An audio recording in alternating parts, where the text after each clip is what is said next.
Շնորհակալություն, պարոն Բաբայան, շնորհակալ եմ նաև գնահատելու համար իմ աշխատանքը, պարոն Բաբայանին ճանաչում եմ 2000, եթե չեմ սխալվում, 15 թվականից, 17-ին մի փոքր ավելի մտերմացել ենք, երբ որ ինքը ազգային ժողովի նախագահի աշխատակազմի ղեկավարի տեղակալն էր, ես ազգային ժողովի նախագահի ռեֆերենտը, եւ այդ ժամանակվանից Արսենը ցանկացած գործի պարոն Բաբայանը, որ մասնակցություն ունեցել, այդ գործը հաջողություն ունեցել, նաև ողջունում եմ ձեր այս անտիկոր, այս ձեր ամբողջ process, որ դուք սկսել եք ու վստահ եմ, որ իր լավ արդյունքին կհասնի, շնորհավորում եմ ձեզ, ես իրոք ուզում եմ խոսալ կոռուպցիայի մասին, այն պոզով պոչով կենթանուց, որ մտել է կառավարության շենք ու տենց թևածելով գալիս մտիմեր, որտեղ որ ԿՊ-ի ոտքը կա։ Տեսեք, համակարգային կոռուպցիայից, երբ որ մենք խոսում ենք, ասում ենք կա այդ համակարգային կոռուպցիան, թե ոչ, իրենք ասում են բարեկը փող չի վերցնում, բայց օրինակ հայտարարում են Երևան քաղաքում ավտոբուսների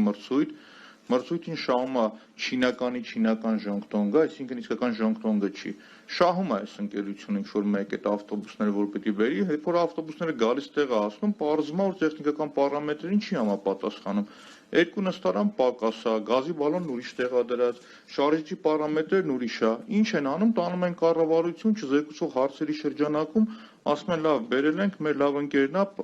դուք օքեյ եք, կառավարությունը ասում է օքեյ ենք մենք, էլի, բայց այդ պարամետրերը կարող դուք փոխում եք, ուրիշ մեկը գալիս էր ավելի լավ ավտոբուս էր բերում, կամ այդ ավտոբուսի արժեքը լրիվ ուրիշ էր դառնում։ Ոնց կարող է երկու նստարան պակաս լինի ու այդ բանը ավտոբուսի գինը նույնը մնա, կամ շարժիչի պարամետրերը չլինի։ Իրանք ասում են դա նորմալ է, ընդունեք Երևան քաղաքը ձեր բյուջեին, ձեր բալանսին ընդունեք։ Ու դրա համար ոչ մի պատասխանատվություն կրող չի լինում։ Եթե նայում ես օրենքի տառին, բերել են կառավարությունն էլ օքեյ է տվել, ամեն ինչ նորմալ է։ Կամ նույն բոլորդ քիշեք ավտոբուսների մեջ, որ կոպեկները բերում գցում էին իրենք։ Այդ հիմա ցած սարք էին բերել իրանք տեղադրել։ Լավ իրանք գիտակցում էին, որ այդ տեղադրած սարքը, որ իրանք բերել դրել են, իրանք 4 ամիս հետո պետք չի գալու։ Այդ սարքավորման արժեքը շուկայում նայում ես մաքսիմում գինը 38000 դրամ է, բայց այն մարդը, որ բերել վաճառել է Երևանի քաղաքապետարանին, վաճառել է 135000 դրամով ու գուշակեք այս մարդը ով է։ Արայիկ Հարությունյանի տեղակալի Զառայի ամուսինն է։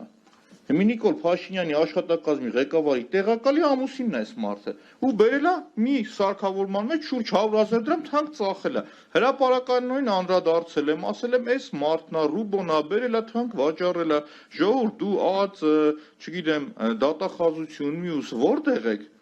Բայց դրա փոխարենը գնում ես նայում ես հաղթանակի վիճակ, խայտարակ 400 միլիոն դրամ մեկ են փող ոնց որ ծախսել, մի հատ 200 են դուրս գրել, այգին նայում ես ոնց որ լքված վհուկների այգի լինի։ Ասում ես ինչ վիճակ է, ինձ ասում են չես վախենում, ասում եմ չէ, ինչի համար, ասում է այս ֆիրմեն որ կա ուժային կառույցներից մեկի տեղակալի քրոջ տղեն է, այսինքն իր ընկերությունն է էլի։ Մեսի կոռուպցիա է, թե կոռուպցիա չի, ու այդ նույն ընկերությունը մի քանի հատ ուրիշ տեղ տենդերներ է շահում, կամ հայտնի Լիրանանով ընկերությունը, որի տնօրենը ԿՊ-ական իրան ցուցակով էլ գնում է։ Ինքը Նանսենի այգու խայտարակ այդ տոմետներու խաղարապարակները, որտեղ մի գնում ես քանդված, ավիրված։ Ինքն է սարքե պատասխանատվություն կրող չկա։ Երևանյան լիճը գնում ես քրեական գործը հարուցել եմ, նայում ես ոչ մի բան, ջարդվում, փշրվում, ավիրում, խոսում ես, մախա քրեական գործ ենք հարուցել։ 105-րդ մանկապարտեզը գնում նայում ես մանկապարտեզը սարքել են կանալիզացիան մեջով, սենց ոնց որ բան լինի, հրաբուխ լինի, սենց ժայթքում է ինքը էլի, բայց այս մարդը տես նորմալ է, հետևից է մատ 2.5 միլիոն դոլար տալիս են, ասում են դեպոյի շենքը գնա սարքի, գնում նայում ես դեպոյի շենքը, դեպոյի շենքի ներսը արաղ ենք հաշում։ Հիմա այս մարդիկ, էսի կոռուպցիա թե կոռուպցիա չի, համակարգային է թե համակարգային չի այս բոլորը։ Կամ ԿՊ-ական ավականի ունեն 8 միլիոն դրամ տալիս են, որ գնա բան, համեկում նստեն ծապտան մի քանի օգու տանի։ Ասում այս առաջ չեմ շահ է, բացում նայում ես առաջ իր սաղ պատմության մեջ, իր կենսագրության մեջ մի հատ պարոն Ղազարյան 50000 դրամանոց տենդեր է շահ է։ Այնը չգիտես, երևի ինչ որ մեկը տվել է, մոռացել է, որ պետք է հետ ուզի այդ գումարը հետա վերցրել տարել։ Հիմա ասենք շարունակությունը կամ Երևան քաղաքը 4 տարի, շուրջ 4 տարի գլխավոր հատակագիծ չի ունեցել։ Այս Գլինկայի փողոցը Սարալանջով որ գալիս կպտում է այն դվաժդիդվա առաջվա այն հայտի խաշմերուկը որ կա բենզակալոնքի այդ խաշմերուկը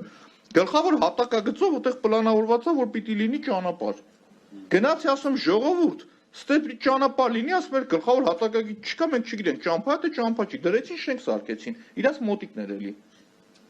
մյուսը Այնքան են լկտիացել, կանգնում իրանց ասում են ժողովուրդ ձեզի նամակ են գրում, երբ որ գլխավոր հատակագիծ չկա, 2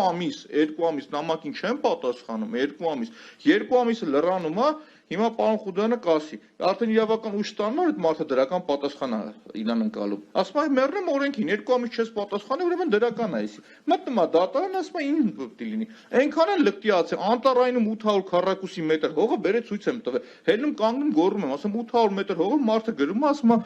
անհատույց ինձ տրամադրեք։ Դաժե չի էլ ասում կադաստրային արժեքը, 2 ամիս չեն պատասխանում, մտնում վերցնում այդ մարդը այդ հողը։ Հիմա դրա փոխարեն եթե հանգարց մի հատ թթու խոսք մտնես մի հատ ԿՊ-ական Նիկոլ Փաշինյանի հասցեին ասես հաջորդ օրը դատախազությունն ու ԱԱԾ-ն կգասնես դուրս կթագի։ Հելում ասեմ ԱԱԾ, ՊՊՑ, ՎՎՊՑ ինչքան ծեյով կառույց կա, եկեք հավաքվեք, ես ինչա կատարվում ստեղ։ Մի հոգի պատասխանատվություն կրում, ես համակարգային կոռուպցիա է, թե կոռուպցիա չի։ Շատ ուղիղ եմ ասում, որ տենդերի հետևը գնում քանդում ես, իրանցից մեկը դուրս է գալիս։ Չէ, նորմալ չի էս բոլորը։ Ֆիրդուսը, տեսեք, 33-րդ թաղամասը, ի սկզբանե պլանավորված եղել 5 արգանի շենք։ Գնում նայում ես, բոլորը մեծ շենքեր են սարքած, բոլորն անխտիր։ Բոլորը։ Ասում է պայքարում ենք օդի աղտոտվածության դեմ։ Քաղաքապետարանի երկրորդ մասնաշենքը այդ Ֆիրդուսին կպած շենքն է։ Գնացել նկարել եմ, այն կառույց են, ժողովրդին որ մտնում տուգանում են, տուգանողները որ կան, իրանց գործի շրջանակում իրանք նաև պետք է գնան հետևեն, որ շին հրապարակները կառավարված լինի, ցանցապատ լինի, իրանց լուսամուտից ուղիղ երևում այդ շին հրապարակը։ Գնացել նկարել ցույց եմ տվել, որ իրանց դեմը թքած ունեն իրանց վրա։ Բռնում եմ, նկարում եմ վիդեոյով, ցույց եմ տալիս, որ ավտոմեքենան շին հրապարակից դուրս է գալիս, ցեխոտ, այդ համապատասխան կառավարանքը չունի, որ այդ փոշին կեղտը չլցվի քաղաքի գլխին, ասում եկեք տուգանեք, ինձ ինչ եմ պատասխանում, ասում եմ, երբ որ մենք գնացինք, նշված խախտումը չկար էլ։ Ավտոն հենց գնացել է, ոնց պետք է տեղը լիներ օրինակ։ Այս մարդկանց համար այդպես ասում ես, մենք գրեք գնա պիտակ։ Օրինակ ԿՊ-ականի համար ձրի է խախտում անալը, Անուշ Աղբենյանինը շինարարության ընթացքում $500, անծանոթինը $3000, ու դա շարունակական։ Հիմա եթե համակարգային կոռուպցիա թե համակարգային կոռուպցիա չի։ Ու ցանկացած ոլորտ Երևան քաղաքի բյուջեն $400 միլիոն է ժողովուրդ։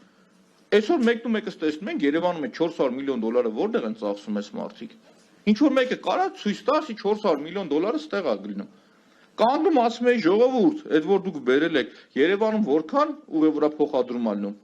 Վերգետնյա տրանսպորտով։ Ասում էին 630,000։ Ասում եմ սխալվում եք ժողովուրդ, գոնե 500,000 ասեք, եթե ես եմ ասում են չէ 700,000 մի բան էլ, բայց ընդունենք 600,000։ 600,000-ը բազմապատկում ես 100 դրամով, անում է օրական 63 միլիոն դրամ, բազմապատկում եք 365-ով, ինքը 21 միլիարդ դրամից ավել է կազմում 100 դրամի պարագայում, չհաշված մետրոն։